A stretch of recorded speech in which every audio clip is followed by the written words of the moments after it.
We have our next three guests in the waiting room. I'm going to let them all in and I'm going to try and really smoothly introduce everybody. Here we go. Here we go. So, how do I make this look as there we all are? Oh my goodness. Hello, everybody. How are we today? It's so lovely to see Hello. all of you. And it's lovely to see you, Celine, like face to face virtually for the first time. This is going to be Yeah. great. I will go round one at a time, and welcome each of you into the stream today.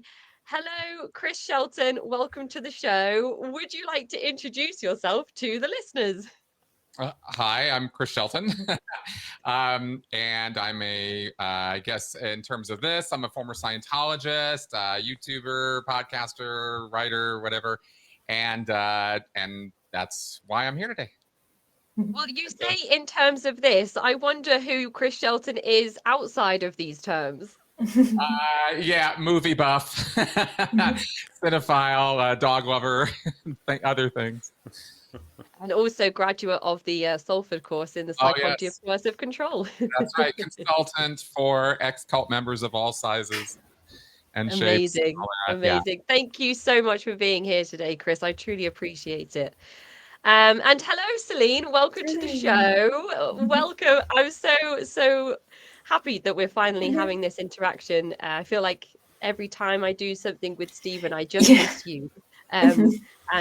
So I feel lucky that we're finally getting the chance to connect here. Would you like to introduce yourself to the listeners? Yeah, sure. So, yeah, I'm Celine Mather, Stephen's daughter from Cult Hackers. If you've not heard me say it loads of times on the podcast, media graduate, interesting cults, because my dad was in a cult. So I think that's the smoothest I can do that for you. It's weird to hear you say cult hackers, like whilst you're talking to me, because I can hear I can hear you saying it because you say cult hackers. Yeah. That's a different accent to mine, so I Yeah. always think, yeah, that's different. As like I'm a southern, I think you pick up on slightly northern dialect a bit more because people say it's not Bath, it's Bath. Yeah. Yeah. I think, yeah, we're from the Midlands, maybe. It's contentious, but yeah, I pick up my Yeah, mum's northern yeah. accent a I bit. mean, when it comes to sort of the divide in demographic, there's not really that much to argue about in England. So everyone really just argues over where the midline is between the north and south. And It's a very Birmingham, that's not big southern. thing. Hello, Stephen, and welcome to the show. Would you like to Hello. introduce yourself to the listeners? Yeah, sure. I'm Stephen Mather. I was raised as a Jehovah's Witness. These days, I work as an organisational psychologist, training leaders and managers. That's my day job.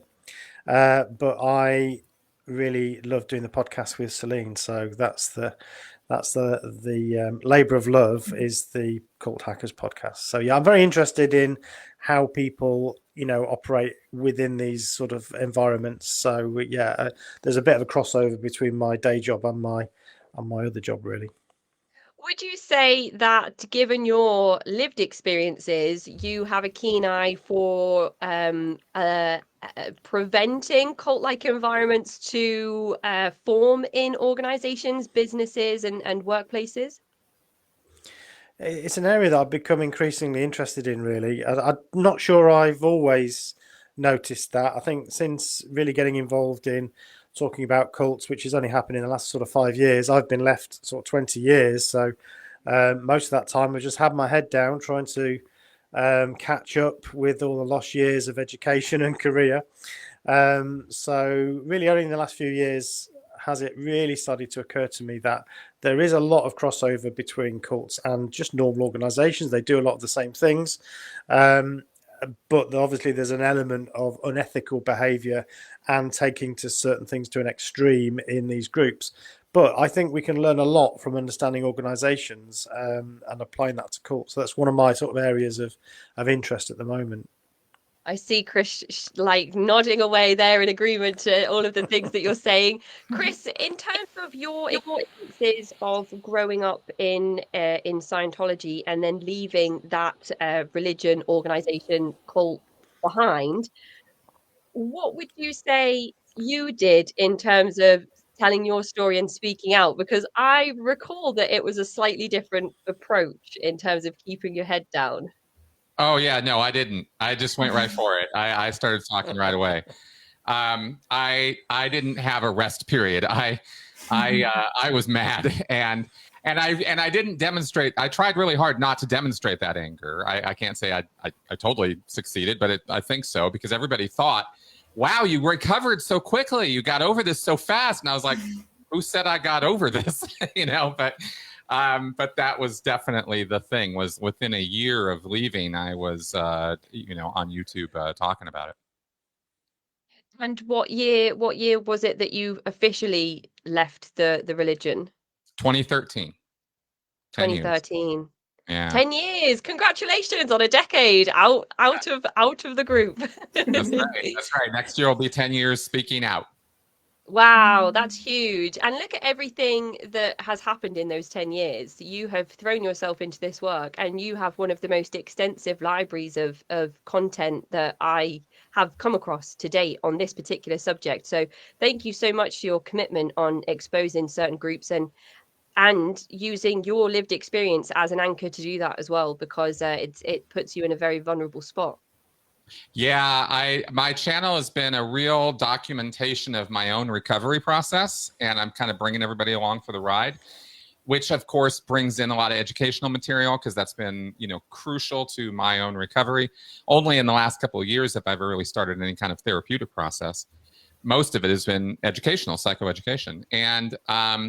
And then, putting that library together, putting all that information together was not just about Scientology. There's a ton about that, but then learning about the Jehovah's Witnesses, learning about the Mormons, learning about, the Unification Church, these massive organizations that dwarf Scientology, and yet the mechanisms of control and manipulation and all of that are all, surprise, exactly the same. So that has been a real education, and I'm trying to get people to kind of get that. And that's why I was nodding, enthusiastically with Stephen there, because you come to realize that all the elements are in every group we ever form. It's just dialed up to 11 when you get into the cult sphere, So anyway, that's my thing on that. And that's the exact panel topic discussion that we have today, is looking at the similarities between Jehovah's Witnesses and Scientology, and I imagine many more groups. But we're coming at it from a very strange place, Celine, you and I. We are two individuals who have not experienced a cult firsthand, do not have that lived experience, but still find the subject interesting, and are on a journey of education and understanding. What has that been like for you, coming at it from that perspective of understanding your father's experiences? Because of course, coming with that, you see your father with a lot of trauma and vulnerabilities as well. Yeah, so like you said, it's an interesting sort of topic of discussion to as I wasn't raised in, like I was tertiary, in the sense that we've discussed it a little bit on a few panels recently, I suppose, or a few podcasts. It's kind of started coming up a little bit more, how it still affects even once you're out, or even like second generation of not being in or not being born in. There's still things that affect your dynamic and how you grow up and how you interact with relatives that obviously still in, and that sort of thing. So it's been, as we said before, very open and have a very good relationship with my dad. We get to talk, and we just sort of turned on recording, but we really started talking about the cult stuff properly and calling it a cult and understanding it live, I guess, in front of people. So it's been eye-opening, and also, as I've said as well in the past, it's something that previously I'd not wanted to talk about because I was worried about rocking the boat, because everything was fine. Dad had got out, I got to get out because he got out, and I just wanted everything to stay fine and good. We got to fade successfully, so I was like, I've got relationships with everybody that we want relationships with. It's all good just leave it. But obviously that isn't how you actually deal with things. So it's been important and good, I would say, at least from my point of view, to have talked about it and continue talking about it.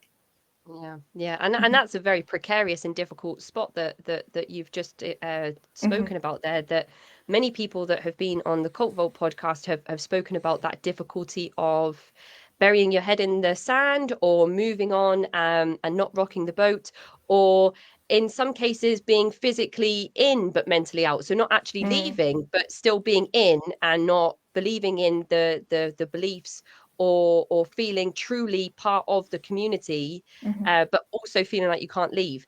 And I feel like that in itself is probably something that still applies even after you are physically out and mentally out, because you have all of the restraints that were taught to you when you were still in the group, which I'm sure are things that, Stephen, you still experience today. But of course, I don't want to speak for you. Yeah, it's always very difficult to identify things that are sort of personality traits, if you like, or behaviors that are there because of your cult upbringing, or just there because that's, you know, you inherited it from your parents, you know. So and there's a lot we don't know about personality and the concept of self and all of that. You know, we could get into a very deep discussion about self and what that actually means and how that's formed. There's still lots to find out about that, so that's one of the areas that I really want to learn about.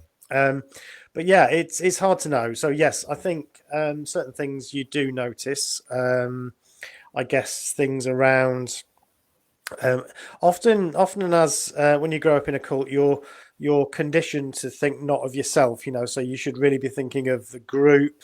You're encouraged to think nothing of yourself really, or as only as much as it is necessary to think, if you like. So this sort of selflessness is in itself not a bad thing. Nobody likes a selfish person, but I think there's an element of disowning the self that is not necessarily healthy, and I think that can carry on you know, into adulthood and probably stays with you really. So yeah, there's lots of things that I'm sort of picking up as I think about my own life and my own behavior. But I think it's important not to become too paranoid about it for myself, you know, because I am who I am, and that's as a result of many things, many influences in my life. So I don't want to kind of unpick too much about, oh, this isn't real and that, but that is real. And, you know, I'm me. And some of that is down to how I was raised. Some of it is down to my genes. And I'm still learning. I'm still developing. So that's how I try to sort of reconcile all of that. Mm-hmm. Would you say that any of that sounds familiar to you, Chris, in your own experiences?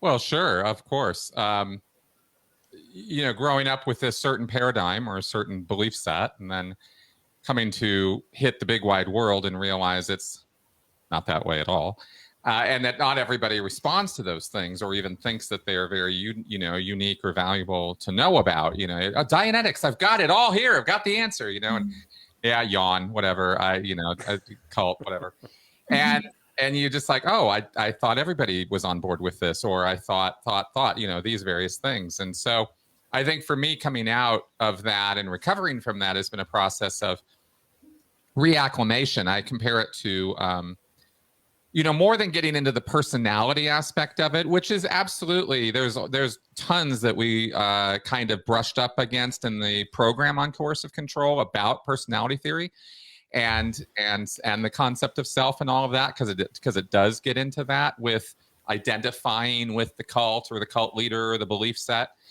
But for me, it's been a lot more of a process that I compare to moving to a foreign country, where you have to basically relearn the language. You have to relearn all the customs and, you know, what's right and wrong, good and bad out in this world, because it's very different from that culture that you were in, right? Culture. Always love making that connection, right? Because that's where it comes from. And that's kind of the reacclimation process. So rather than, you know, fully interiorizing in the recovery process, maybe it's more about learning just how to relate again to the big wide world. And for me, that's been a lot of what the education has been about. there's so many similarities that already that I am kind of pulling together between the Jehovah's Witnesses and Scientology. And I know that you've spoken before, so I imagine that you've already covered a lot of this ground. Celine, when you're out and about or when you are going about typical life, have you come across individuals that you think could be under undue influence or being coercively controlled? Are there sort of elements that you begin to recognize in everyday life where you think, oh, there could be something a little bit wrong about that? Yeah, I suppose the phrase that probably gets used a lot is a little bit culty. It's probably thrown about fairly often. And, as I think me and Dad both say a lot, we try and not bandy it around too much because, you want to be clear on, I guess, not throwing it at everything. But there is a lot of culty stuff going on. I suppose in day-to-day life, what it's probably helped with more, or what I guess what I've seen more commonly is the same kind of techniques being used in like relationships, and I've kind of noticed more. I'm like, that's a bit off. That's a bit red flags. When you've talked about it in terms of organisations, you can see when individual people are doing it, which is always useful to know, I guess, and have your guard up about. So I suppose in that instance, that's kind of where I notice it more. When you just the way certain people behave, you catch behaviour of people when they don't realise they're being caught. And you think, yeah, that's a bit coercive. Yeah, I think it will be really interesting to think about where you could go on your experiences and education around understanding coercive control because of UK law and legislation and the changes in the Crown Prosecution Service recognising love bombing as a red flag and means of coercive control, and now gaslighting. There's a big focus on that and the education around people working in social services to know. And because you're younger and you're learning all of this stuff as it happens in real time, I think there'll be a really interesting development in your own experiences where maybe a friend will come to you and say, oh no, my partner's speaking to me that way, and you'll be like, yeah, let's have a conversation. I'll show you this website. It's the Crown Prosecution Services website. So I think if that ever happens, Celine, please get in touch with me and let me know, because I'd be really interested to hear all about that. So, Stephen, when you left the Jehovah's Witnesses, there's probably one of the most difficult practices within the organization is shunning and being disfellowshipped, which results in excommunication. And this is another big thing that is part of Scientology's scaremongering to retain members that are thinking about walking away, even though of course it's positioned very differently to that. It's to save you, it's to protect you, because you don't want to leave us. Could you please talk listeners through what that procedure looks like, what it means for an individual that receives that status, and what it's like for you moving forward with that status? Yeah, sure. So I'm actually not disfellowshipped. So I did the thing, as Celine mentioned. We tend to call it fading.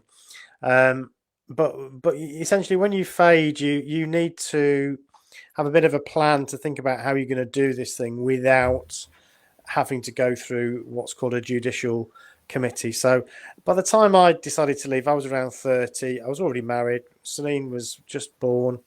Yeah, I know it's shocking, isn't it? It's that long ago. So it wasn't like I was a youngster just going out in the world, trying everything. So I guess I didn't have any great likelihood of getting disfellowship, but you can get disfellowship for all sorts of things. Smoking, for instance, is a disfellowshipping offence. Sex outside of marriage, of course, any sort of sexual contact that's not a heterosexual marriage arrangement. Talking against the organisation, which is the one that I was most worried about, because I did feel like I had a lot to say and I wanted to challenge, but I knew that if I did that, if I spoke out, that I would be brought before a judicial committee. 3 elders are responsible, all male members of the congregation. They sit in judgment basically about whether they think you're repentant of what you've done. So by the time you get to a judicial committee, it's pretty much decided that you have done it. So the question is, are you repentant? So then you have to show that you are repentant. And this is, I've never actually been in a judicial committee, so it'd be better, I suppose, to get first-hand experience. We've had lots of people on our show that's talked about it, and there's lots of books out there, people that have experienced it, but it's a pretty unpleasant situation where you have to sort of demonstrate this repentance, and if you don't, then you are disfellowshipped. And disfellowshipping means being put outside of the congregation, and practically that means that your friends and your family can have nothing to do with you, can't talk to you. If they see you in the street, they will literally walk past you. If you're living at home in a family home, then you are allowed to interact as a family, but if you're living outside the home, then you must have nothing to do with this disfellowship person. So it is one of the, if not the most damaging policy, and it's the one obviously that gives it teeth, because it's the one that everybody's afraid of. Who wants to leave or lose everything they've known? Couple that, of course, with the fact that you are raised not to have any friends outside in the world. You're supposed to keep your friendships within the congregation. Bad associations spoil useful habits was the scripture we got told constantly. So don't have friends. You might have people at school that you associate with, but don't really have anything to do with them after school. If you go to work, don't associate with people in the world because they're bad associates. So you're encouraged to only have this very small community, and of course that's the leverage that the organization has over you, the threat of losing that only community you have. So I think that is such a damaging policy. I know Scientology has a similar process, and there's no surprise. It's a very powerful way of controlling people. It is the sort of definition of coercive control, really. So that for me, that's the thing that these organizations need to stop doing, and then maybe we'll stop calling them cults. Yeah. I just watched the Rebecca Vardy documentary as well, where the Jehovah's Witnesses position themselves to not do the shunning practice, which I imagine can be quite upsetting for someone such as yourself watching that documentary. Yeah, it's ridiculous. Even their own videos demonstrate that is a policy. There's all sorts of weasel words, but the reality is that is a policy. There's little movies that demonstrate how that's supposed to be done. You're actually trained into how to ignore phone calls from your family and friends. It's very clear that is the policy. So yeah, disfellowshipping is a real thing, which leads to shunning, and it's very damaging. So yeah, it's whatever is said, this is a policy, and yeah, it could be stopped. There's no reason why they couldn't stop it. They believe they claim it's a Bible precedent for this, but I would disagree with that personally. Chris, how similar does that sound to becoming a suppressive person? Well, I mean, similar enough, of course, in that you're gotten rid of. You're basically being banished from the group, and this is.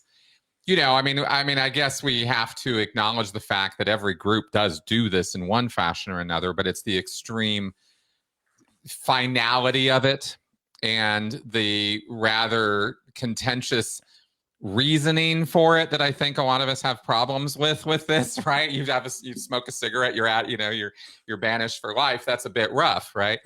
I suppose, in the Mormons, you drink coffee or something, and bad things happen.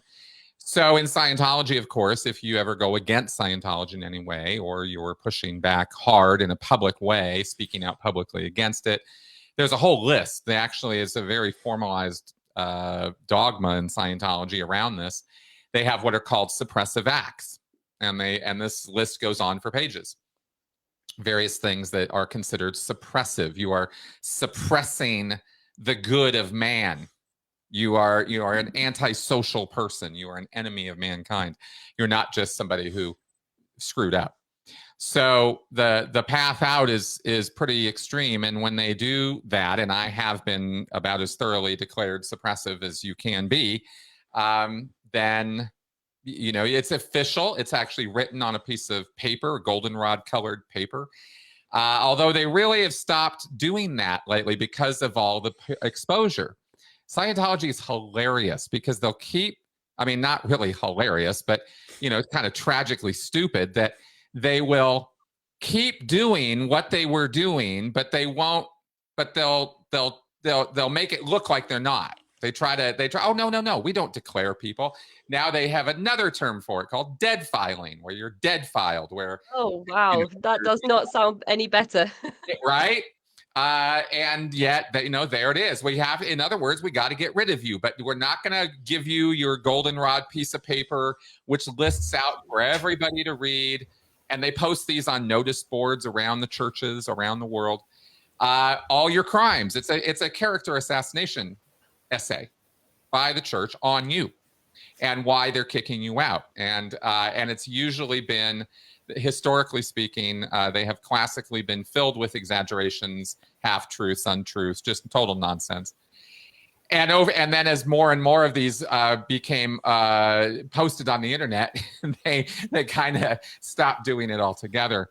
But they still kick people out and still call them suppressive.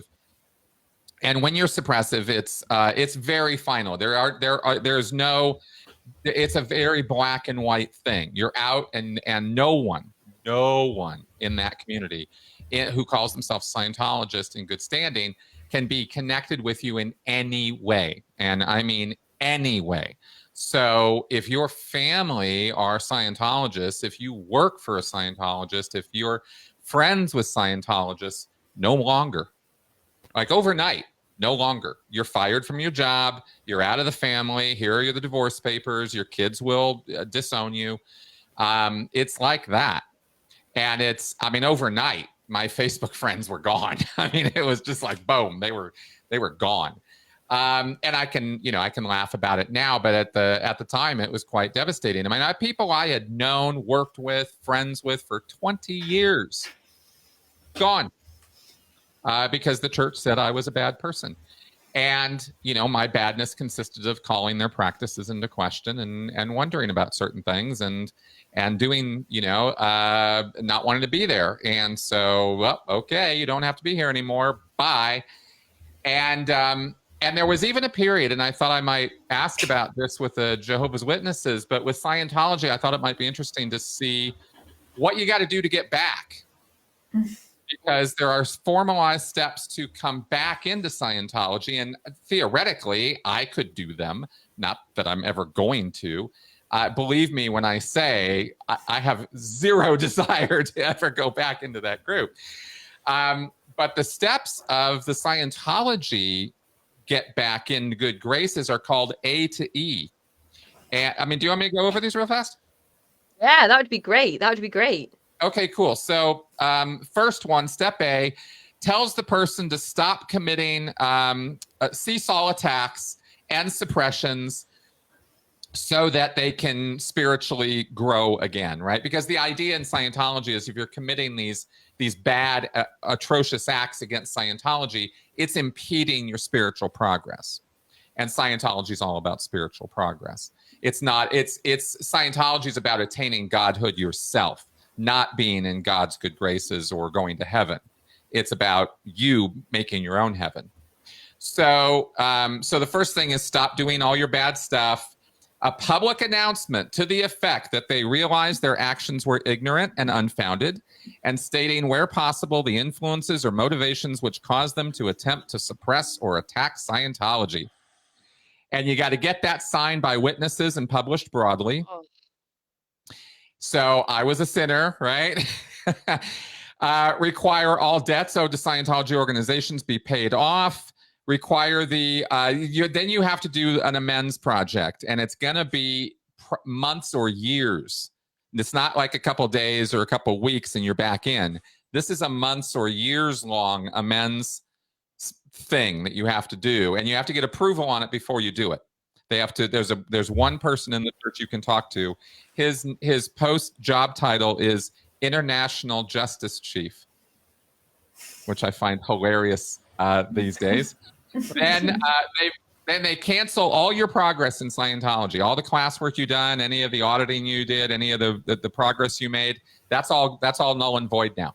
You got to redo all of it. There, you get back, you get through your amends thing, and then you can come back in and retrain from the lowest levels if they'll let you, if they'll even have you.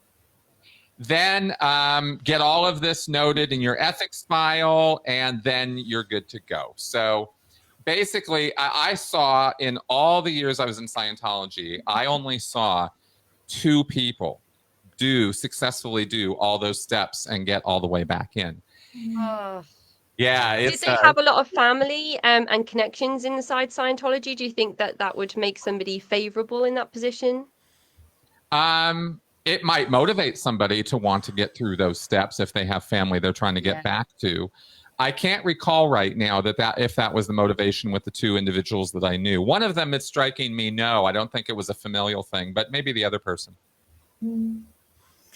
It's not quite the same for ex-Jehovah's Witnesses or for disfellowshipped ones. And it doesn't sound quite as onerous, but it's still pretty unpleasant. I don't know.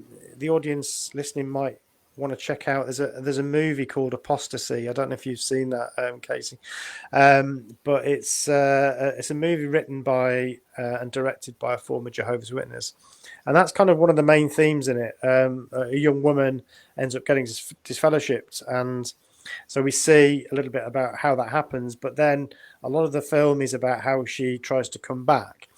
So the process is that you have to attend the meetings, but you come in just as it's about to start. You sit at the back. You're not allowed to talk to anybody. They can't talk to you. They have to ignore you, basically. And that has to go on for... you're allowed to kind of at various intervals write a letter and ask to be considered for reinstatement. If the elders think that it's sort of worth meeting with you, they might talk to you and see whether you're showing works that demonstrate repentance. And that's a very nebulous thing. So exactly what is it that they're looking for, is a very difficult thing. And I think there as well, there's the sort of social dynamics around the treatment of women in particular, and that certainly in the past there's been some men who were disfellowshipped for adultery, let's say. They've left their wife, they've been disfellowshipped for a year or so, and then they've come back and then got reinstated and then managed to become an elder again. So they've actually made a mockery of it, really, and that's been a few scandals going back a few years. I remember some of those cases. So if you're a man in that situation, maybe you can find a way back, and I think some of those things have happened in the past. It's a very unpleasant process, and you really are made to eat the proverbial. You really do have to demonstrate that you are really repentant. You know what you've done, and you really have to demonstrate that in some tangible way that is hard to know exactly what that is. But it feels really victim blaming as well, because in some cases it's clear that what people have been disfellowshipped for are things that were perpetrated onto them completely out of their control. And in the A to E, Chris, the A that you mentioned, there's things like stop all attacks on Scientology. Oh, so questioning my safety and my well-being is an attack on you. Oh my goodness. So we're seeing how the rhetoric and language in these really destructive groups are used to reinforce you being the person in the wrong. And it feels like a violation when you hear people speak about their most vulnerable experiences and then being told that it's their fault that these things have happened. Celine, how does it affect you hearing these stories and experiences as somebody that hasn't had one of these experiences? Yeah, so I mean, my initial thought was I just thought, I wonder if they make it so hard to get back in because you're not the person they want in a cult anymore. Do you know?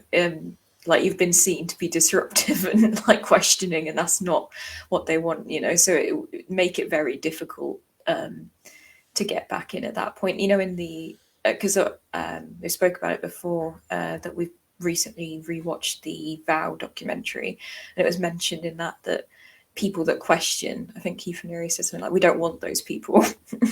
You know, people that ask questions, we don't want those people. And it feels a lot like that, in sense of making it very difficult and a arduous, long process. You know, we only want the people willing to go through all of that to come back in, sort of thing. Is, I guess, my thought. I don't know what both of you guys think of that. Yeah, Well, I was. Oh, go ahead. Sorry, go ahead, Chris. I was going to say, I think they're beyond the effects that it has on the individual. It's an effort to keep the con going. It's an effort to keep things the way they are, so that your nasty influence isn't the, you know, monkey in the wrench, right?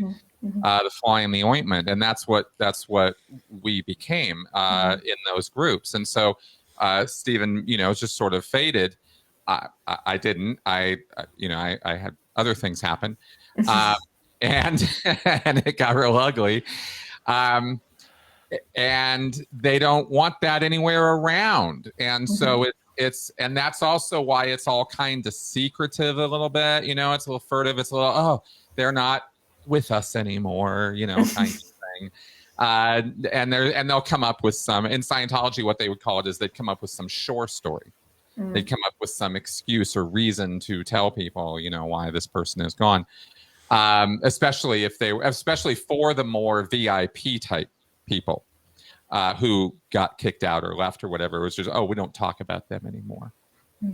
Kind of. I feel like that's quite typical. You hear in some people that have come onto the podcast and spoken about their leaving, have then been talked about in congregations or group settings as being raging alcoholics or gone off to be prostitutes and all sorts of other untrue, derogatory, nasty things. So in the same sort of sense as, we don't talk about them because, you know, they've gone off to do all these things that Satan has influenced them to do, or whoever their evil figure is within the group. You know, Chris being one of Scientology's at this point. Exactly. I have a question because just something just occurred to me, if I could ask. In Scientology, you know, this Dana Masterson case was a real exemplary example of how the threat of being declared suppressive will be used to control behavior on the part of Masterson's victims.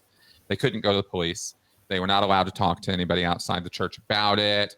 You know, here's your NDA, here's your settlement money, you know, shut the hell up.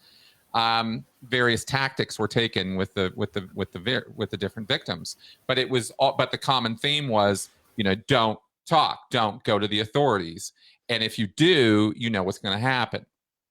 You're going to lose your professional life, your personal life, all your social connections. They'll be gone. And I wonder, you know, not being as familiar with the JW world as I am with the Scientology world, is that same leverage used against members to cover up crimes and cover up misdeeds on the part of the organization or its principals? Yeah, it's hard to know about whether there's sort of criminal activity going on other than, I mean, we've heard about some of the cases of abuse within the organization. So I guess you can talk about that. I think that the main motivation for, what's interesting is, you know, Scientology and Jehovah's Witnesses on the face of it are quite different sorts of groups. But we saw the same with Lighthouse, this coaching group that has recently been exposed. We see the same with Nexium. We see the same with all sorts of groups. This point at which the person apostatizes, the idea of apostasy, is actually quite terrifying to a cult, an organization, because it threatens the power over the individual. And it also so the euphemism, again, the loaded language for Jehovah's Witnesses is keeping the congregation clean. So what they mean by that is, and indeed, they have this, there's a biblical saying, a little leaven ferments the whole lump, So the idea is that if you've got an unclean person within the congregation, it's going to make the whole congregation unclean. I think what that really means is if you've got somebody saying things about the organisation that they don't like, or criticising the elders, or questioning the doctrines, maybe bringing up the fact that we keep talking about Armageddon coming and it just doesn't come. These problems that people are bound to talk about, there is a real threat there that, don't talk about those. This is apostasy. So it's they're very keen to clamp down on any apostasy. So that's why I was able to fade, really, because I played the game, I suppose, to some degree. I left and I just kept quiet, and I thought, well, I've got things to do, and I did those things. And that was my choice. Sometimes I think to myself, should have been more like Chris, and gone out with a bit of a blaze of glory, but that wasn't my choice at the time. And I did what I did at the time that I felt was right. But as long as you do that, you can probably get away with leaving. So long as you just keep quiet, keep your mouth shut, don't criticise the organisation, certainly don't go public.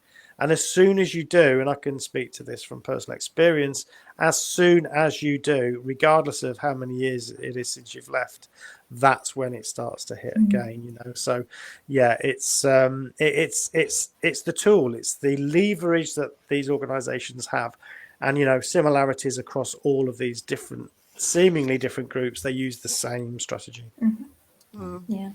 I feel what's really interesting about both of these separate groups at the moment is and I'm really looking forward to talking about this, because I feel so much like we focus on the negative impact on individuals.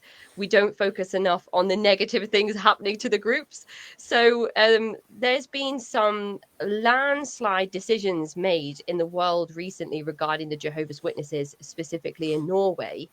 And there's been some major things developing in Scientology that is damaging the reputation and image of the church as well. So I just wanted to talk a little bit about those things and how we think they could help us with our causes moving forward. Stephen, do you keep up with all of that stuff with Celine? Do you both read the news, or is that sort of the stuff you just try and stay away from? We obviously, I'm interested, so I do I do keep abreast. We don't tend to talk about it very much on the podcast, but yeah, I obviously I am interested in what's been going on. The Norway case is very, very interesting, and as far as I understand it, their status, their sort of special religious status, has been withdrawn because of the shunning policy.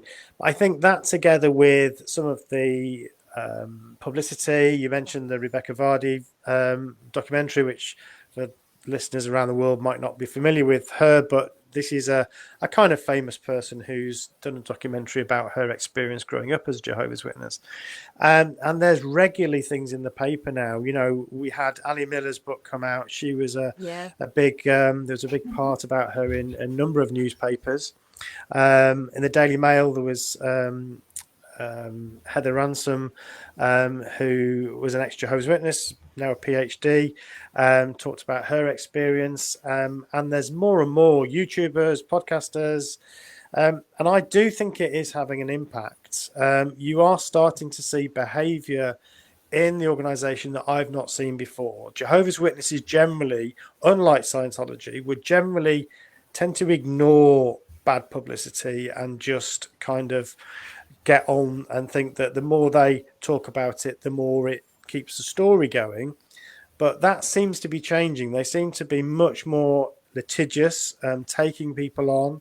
And this is unusual, I think. And it seems like they've even changed, or they've withdrawn some of their drama videos that related to the shunning policy. And that suggests, anyway, we don't know for sure, but it suggests an awareness that the world is watching. And I feel that's a good thing. That's my gut feeling about it.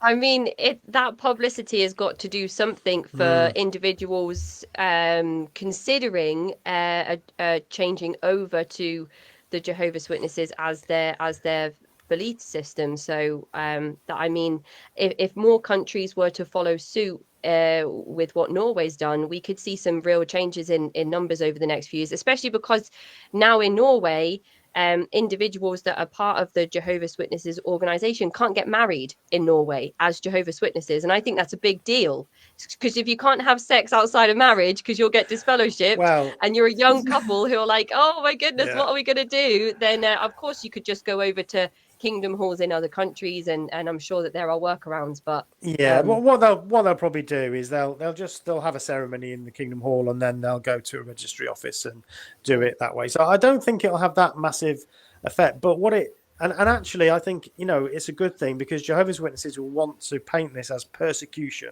that the government is trying to interfere with their rights to believe, and of course that's not what anyone, well, from my perspective, and I'm sure the governments don't want that. People have a right to their own beliefs, but those beliefs should not be encouraging bad behaviour like shunning or other things like that. So, all they're doing really is reducing the amount of money they're able to get from the state through the fact that they're a charity. So it's really about money. It's not about actually being able to worship. Chris, moving on to talking about Scientology at the moment, there's just been some wild revelations, events happening. I tuned into your stream yesterday talking about Scientology's statement in regards to the Danny Masterson retrial, even though it wasn't in regards to it was more about them being talked about in the retrial of Danny Masterson. Anybody that watches this show or anything that is put out by former Scientologists who put out content around this particular case, Danny Masterson, a somewhat actor who is a lifelong Scientologist, whose family are involved in Scientology, recently stood on a retrial for 3 counts of forcible rape. And the jury, gosh, they left us hanging. They left us again. Days and days and days went by, and I was like, this feels too familiar. After a hung jury in the first trial, but they came through this time. Talk us through what that's been like, and of course the leaked documents to Scientology's attorneys. Oh man, yeah. Okay, yeah, a lot to cover. So Danny Masterson was accused of raping 3 women, and there was a trial, and that resulted in a mistrial. And when we got hold of the jury foreman, who I had the good luck to be able to interview on my channel, we found out Scientology didn't play into it at all, and yet Scientology staff members had acted with ferocity to help to enable Danny Masterson and cover up the fact that he had done this, and that this had been a repeating pattern of behavior by the Church of Scientology over the years to protect him and keep these women from going to the police. So that did not barely come into the first trial, and that had everything to do with the validity of their claims and the time frame involved with them finally being able to bring the charges. So the jury ended up with a hung jury. So they did a retrial, and that just finished up this week. And the jury came back with there were 3 counts. He was guilty of 2. And because of the way the law is structured to bring him to trial on this, those are minimum 15-year sentences for each count. So he's going away. He was remanded into custody right away, and off he went. And Scientology played a much more prominent role in this second trial. In fact, they even brought in an expert witness on Scientology to testify to the jury about Scientology policies. And it played that much of a role. And each of the victims got to talk a lot more. They were pretty muzzled in the first trial. This time they got to say more about how that happened. And because Danny Masterson is a prominent Scientologist, this made a lot more sense as to why events happened the way that they did. So we were all very, very happy for that verdict, and for 20 years of these women fighting and having to live with this injustice. And 7 years of having to bring it before it came to trial. I mean, this was a real ordeal for these victims. So, 2 thumbs up on getting justice on that and persisting. And now there's a civil case where they're suing Church of Scientology and Danny Masterson for stalking and harassing them and trying to continue to intimidate them to not even testify or bring this case. So there's still more shellacking coming in Scientology's direction. The church's response to this was to issue a statement on Twitter, of all places, to say through their Stand League account that it was a travesty, a violation of the First Amendment. How dare they bring religion on and in this bigoted way attack Scientology in a court of law? None of what they said was true.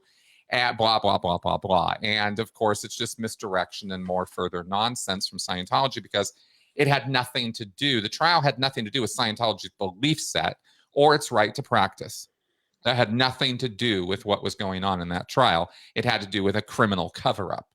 And those are 2 very distinct and different things. And you can have freedom of religion and freedom of belief. You don't get to have freedom to commit crimes or cover them up. So that was all kind of very hot news going on this week.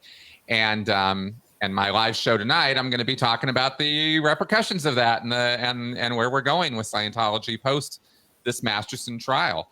And during the trial, it came out, in terms of this leak, it came up that somehow the Church of Scientology had been given all of the discovery material that the prosecution team had given to the defense, all the redacted information that the prosecution had.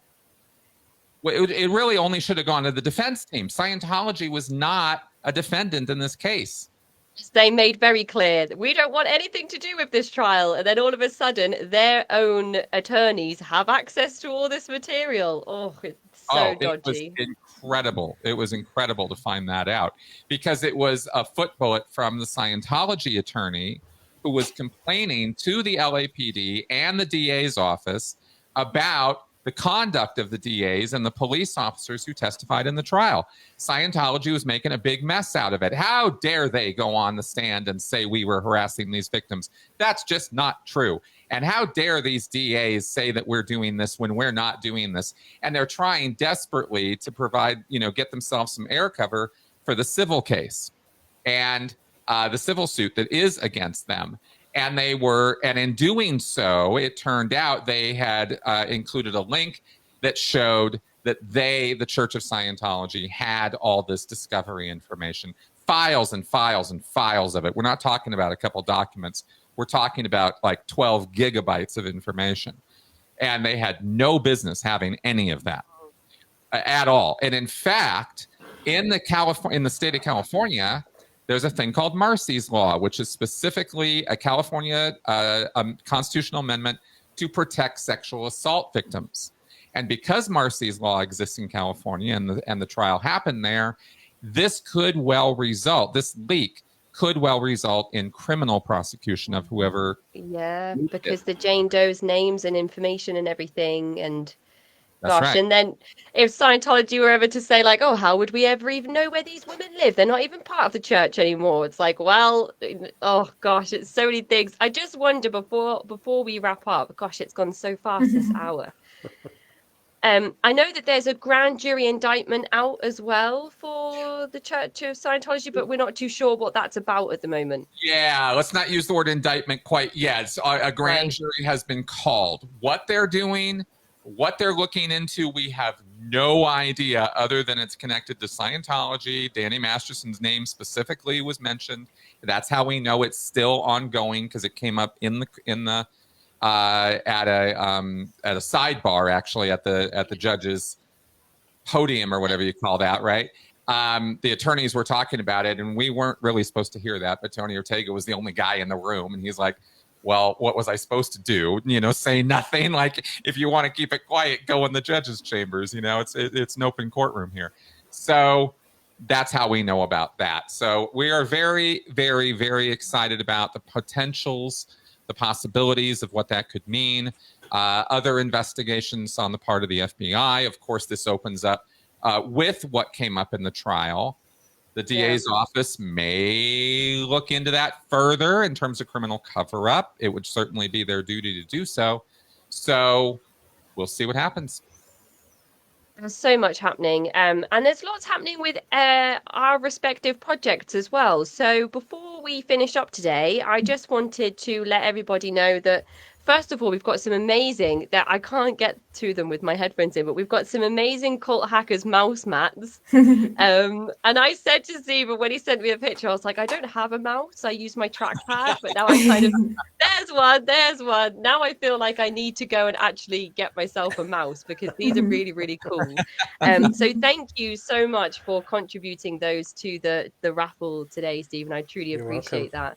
that. And this gives me a nice opportunity to let everybody know that Stephen is also running a fundraiser for the Family Survival Trust. Can you tell us all about it? Well, I'm riding from Land's End, which is the toe of the UK, right at the bottom, left-hand side, to the tip of the UK, which is right at John O'Groats in Scotland.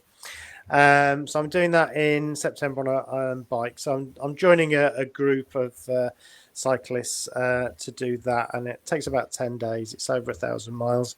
Wow. So yeah, but I'm very, very scared, quite frankly.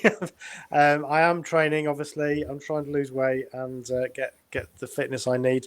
But yes, if anybody wants to sponsor me on that ride, the money is all of it's going to the Family Survival Trust, and obviously it's on the GoFundMe site, so I don't know what they Yep, take. I've put a link there in cool. the chat for anyone that's interested in checking out that fundraiser. So yeah, that'd be great. We it'd be nice to it gives me a bit more impetus. The more that I think people are relying on that, then the more it gets me up in the morning to go out on my bike. So yeah, that would be great. Awesome. That's amazing, Stephen. What a great cause as well. What a great cause. Celine, could you please tell the listeners where we can find Cult Hackers and what episode people might want to start with if they've not listened before? Yeah, sure. So Cult Hackers, it's pretty much everywhere, isn't it? We've got a pod link that links it to whatever place you listen. You can pretty much get it anywhere, but iTunes is probably our biggest one, or Apple Podcast, whatever it's called. And then which one to start with? Oh, we've done so many. We've done over 100 now, so I've got to try and 200. Wow. Over 200. Over 200, sorry. Oh, 200. Oh my goodness. We're quite prolific. There was a phase where we were doing 2 episodes a week while working odd shift work at a jewelry store. So yeah, it was a fun time. But if you want something a bit silly, we did one about D&D that's old. If you want something that's a bit light and you want to laugh at something, more heavy ones include grief if you want something like that. So you can go from one end to the other. Yeah.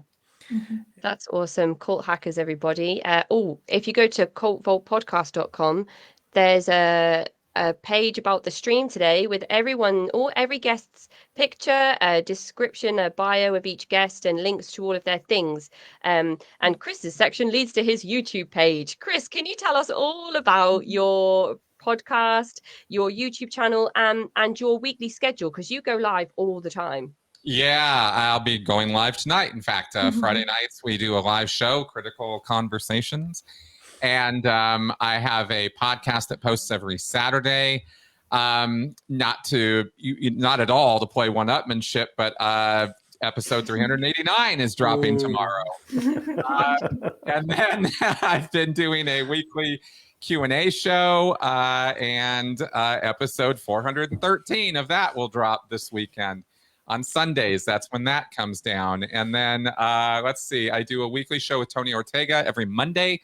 It's called Straight Up and Vertical, after Scientology. So that's kind of a really intensely Scientology-focused thing. My other content is not necessarily only about Scientology. I've done interviews with lots of other people from lots of other groups, including a lot of psychologists and sociologists and even neuroscientists on the topic of recovery and coercive control and all the mechanisms and all the stuff that gets done to people in these groups. So that's what's on my channel. It's called the Sensibly Speaking Podcast. If you want to look that up, That's of course on iTunes, Stitcher, Google Play, wherever good podcasts are sold. And my Q&A show every week is also out in podcast form. It's called Critical Q&A. So awesome. That's amazing. Just there's so much content. I mean, you could never get through it all. If we threw my show into the mix as well, we're looking at like 1,000 plus episodes of things. Yeah. And that is wild. That's a wild amount of content. And what's really cool is that even though we may oftentimes interview the same guests, because of our different experiences and perspectives, the conversations are never the same. And I think that in itself is quite fascinating. And I appreciate each of you, your support in the podcast, the Cult Vault podcast, in sharing information and just being willing to chat, and making friendships in this space as well. It's a really empowering place to be when everybody works together to boost each other up. So I truly appreciate each of you and your respective work in the fields. And I hope that you all enjoy the rest of your evenings. Thank you, Casey. Thanks, Casey. Thank Good Bye-bye. you. Yes. Bye, bye, Yeah, bye, good bye, luck. bye. Bye. Awesome. That's so great. Oh gosh, we are getting through it. That was the third panel. How has that gone by so fast? Oh gosh, love those people. Awesome stuff. So there's been some developments. Ajuko says, thank you, Celine, Stephen, and Chris. Great segment. The Dream Team. Yes, go, Stephen. Go donate. It all goes to the Family Survival Trust, the best UK charity. 2 awesome channels, Cult Hackers and Sensibly Speaking podcast. Couldn't have said it better myself. George says, good luck, Stephen. And Erica says, rooting for you, Stephen. And George also says, cool mouse mats. They are cool mouse mats. Should we give some away in another prize draw? Let me just get my notebook. Right. So I want to say huge